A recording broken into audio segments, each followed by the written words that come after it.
CAA को लेकर भारत में बड़ा विवाद हुआ है। जी हाँ, सीएए पर ही दिल्ली में शाहीन बाग में 100 दिनों तक लगातार आंदोलन चला। क्या है ये सीएए? Citizenship amendment act. बात है 11 दिसंबर 2019, जब सीएए भारतीय संसद में पारित किया गया था। सीएए पर कुल 230 वोट पड़े थे, जिसमें 125 वोट इसके पक्ष में और 105 वोट सीएए के विपक्ष में पड़े थे। रामनाथ कोविंद तत्कालीन राष्ट्रपति द्वारा इस विधेयक को 12 दिसंबर को मंजूरी दे दी गई थी। इस कानून यानी सीएए के दायरे में आने वाले अफगानिस्तान, पाकिस्तान और बांग्लादेश से विशिष्ट धार्मिक समुदायों जैसे हिंदू, सिख, जैन, ईसाई, बुद्ध और पारसी लोगों के लिए अवैध अप्रवासी को भारतीय नागरिकता देने का प्रावधान सीएए में निहित है। इस एक्ट पर कुछ विरोधियों की कंट्रोवर्सी इस प्रकार है कि ये एक्ट भेदभावपूर्ण है, क्योंकि इसमें अप्रवासी मुसलमानों को शामिल नहीं किया गया है। और दूसरा विवाद इस प्रकार है कि भारतीय मुस्लिम लीग सीएए को अपने ऊपर खतरा मान रही है, जबकि सीएए में भारतीय नागरिकों के लिए कोई भी खतरा नहीं है, चाहे वह किसी भी धर्म या समुदाय से क्यों ना हो।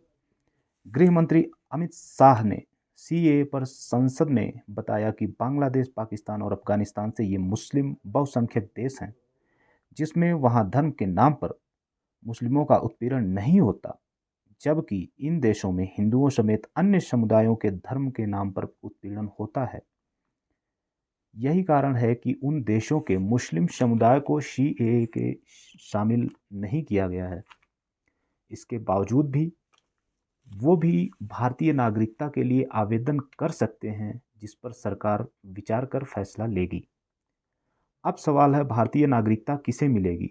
तो आपको बता दें कि 31 दिसंबर 2014 से पहले बांग्लादेश, पाकिस्तान और अफगानिस्तान से आए हुए अप्रवासी भारत में बस गए थे, जो कि बिना किसी कागज, पासपोर्ट, दस्तावेज के भारत में घुस आए थे या फिर दस्तावेज के साथ ही आए थे और तय अवधि से ज़्यादा रह गए।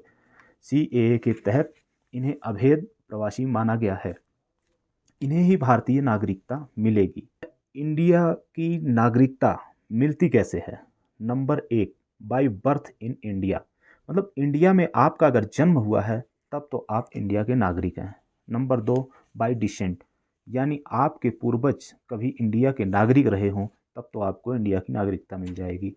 थ्रो रजिस्ट्रेशन, यानी आप रजिस्ट्रेशन के थ्रो एम्बेसी में या किसी अदर स्थान में जहां भी रजिस्टर्ड हैं रहकर भारत की नागरिकता पाने की अवधि पूर्ण कर लिए हों, तब आपको यहाँ की नागरिकता मिल सकती है। नंबर 4, बाय नेचुरलाइजेशन, यानी यहीं रह ही गए हों काफ़ी समय से, तब बाय नेचुरलाइजेशन द्वारा इंडिया की नागरिकता मिल जाएगी। नंबर 5 है be in corporation of territory into India, अगर भारत कोई नई ज़मीन अपना ले तो वह जगह भारत की हो जाएगी और वहाँ के लोग भारतीय हो जाएंगे। अच्छा, अब सवाल उठता है कि भारत सरकार सिर्फ इन्हीं 3 देशों के नागरिकों को क्यों नागरिकता दे रही है, अफगानिस्तान, पाकिस्तान और बांग्लादेश?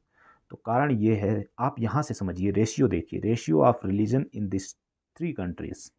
फर्स्ट में है अफगानिस्तान। अफगानिस्तान में 99.97% मुस्लिम्स हैं, जो कि मेजोरिटी में हैं, एंड 0.003% अन्य धर्म के लोग, जो कि माइनॉरिटी में बचे हैं। पाकिस्तान पाकिस्तान में 97.1% मुस्लिम्स हैं और 2.9% अन्य धर्म के लोग बचे। बांग्लादेश में 90.4% मुस्लिम्स हैं, बाकी बचे हिंदू।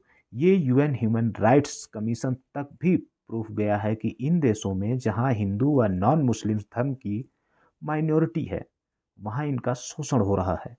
ये लोग वहां के शोषण से भाग के इंडिया आए हैं। इंडिया का सीएए इन्हें नागरिकता दे रहा है, और इन अफवाहों से बचें कि सीएए किसी की भी नागरिकता छीनेगा, क्योंकि सीएए सिटीजनशिप अमेंडमेंट एक्ट नागरिकता छीनने नहीं बल्कि देने के लिए लागू हुआ है।